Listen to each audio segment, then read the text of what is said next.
মাত্র দুইটা জিনিস থাকলে মজাদার একটা ঝাল নাস্তা বানিয়ে খেতে পারবেন। ময়দার আলু থাকলেই চলবে।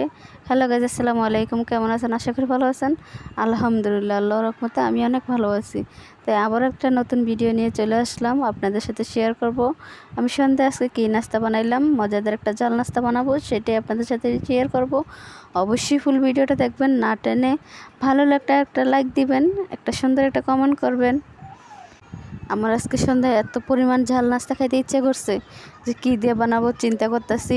তাই ময়দা আর লবণ দিয়ে মেখে নিলাম, একটু পানি করে মেখে নিলাম।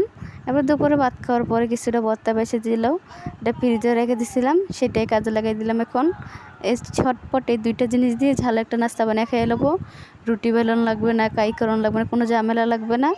আপনারা খোলায় দিবেন, দিয়ে ভালো করে সরাই দিবেন। হাত দিয়ে সরাইতে পারবেন, চামচ দিয়েও পারবেন। আমি হাত দিয়ে সরাই দিলাম, আপনারা চাইলে চামচ দিয়ে দিতে পারবেন। এমনি সরাইয়া রুটির মতন হালকা করে ভেজে নেবেন। আমি কিন্তু এপাশ সেপাশ করে হালকা করে একটু ভেজে নেব। ভাজার পরে এরপর মাঝখানে ভর্তাটা দেব। ভর্তাটা দিয়ে বটি দিব, বইটা তেল দিয়ে লাল লাল করে ভাজবো।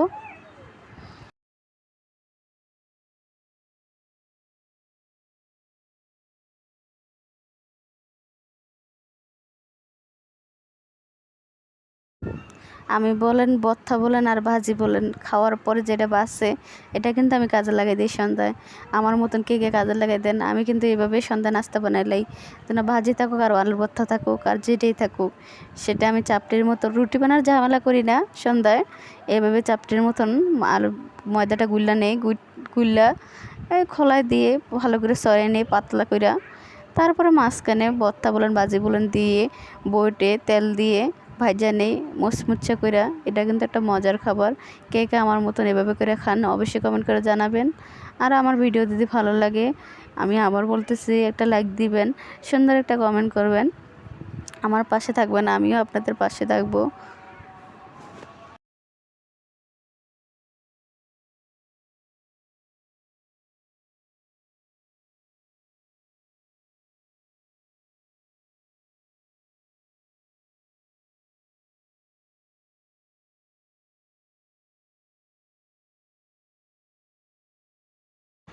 সন্ধ্যায় নাস্তাটা চার সাথে খেতে কিন্তু অনেক পরিমাণ মজা হয়েছে।